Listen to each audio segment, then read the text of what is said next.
Our time is up, but I'm sorry, we have Mr. Ahmed. Hello. Hello, Maisa. How are you doing? Fine. Thank you very much, and sorry to keep you waiting. Okay, thank you very much. I just want to express my appreciation for your live program. It's a very interesting program as well. Thank you. I want today to ask simple questions about the tourism and the hotel in Egypt. And you just mentioned before something about the criteria about the tourism here in Egypt. So how can we judge if the trend is going up or going down, or we have success tourism or something like this? So we have here in Egypt many resorts and places which really deserves to be visited here in Egypt, or in Sinai, in temples, in Upper Egypt, or many places as well. So I just want to ask your experts tonight with you about the pricing for the Egyptian people. I think it's a little bit high, expensive, or no more people can pay a big sum of money to just to spend the 3 or 5 days in Sinai.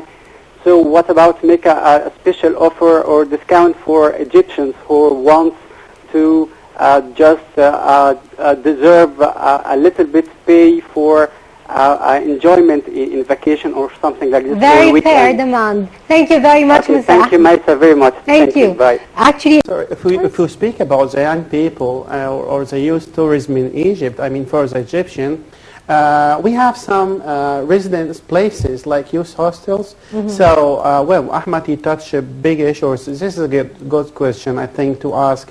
What about the chances of the Egyptian, if they want to go these places and they have really a low income, or they really have a low budget?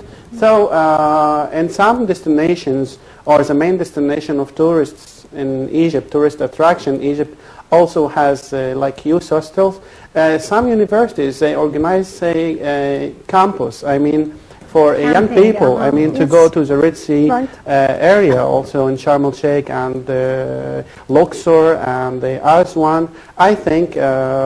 But we still have that shortage about the resident places or the budget places for the young Egyptian. I think, I call from here, I mean, to just increase the number of the rooms, at least in the youth hostels, and increase the numbers of the youth hostels in some destinations that miss it, maybe like the small towns like Dahab or Nuweiba. Mm-hmm.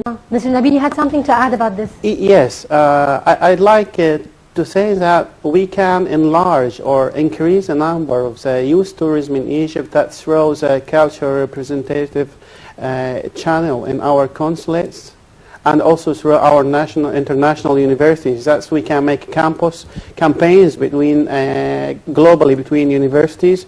That helps incoming youth tourism to be increasing. Mm-hmm. And also, as we said, to give or to provide most improved services or facilities, especially as we said before, in the budget resident places or non-commercial resident places for young people, like the youth hostel organizations. That's an international organization. So we can have that kind of cooperation globally or through campus, as we said, and to increase this the number exchange. of and actually we should mention at this point that the Ministry of Youth and Sports, of course, does have such exchange campaigns between universities on the government level. But of course, what we're hoping for is a larger effort, hopefully, and so that more and more youth come and visit our country.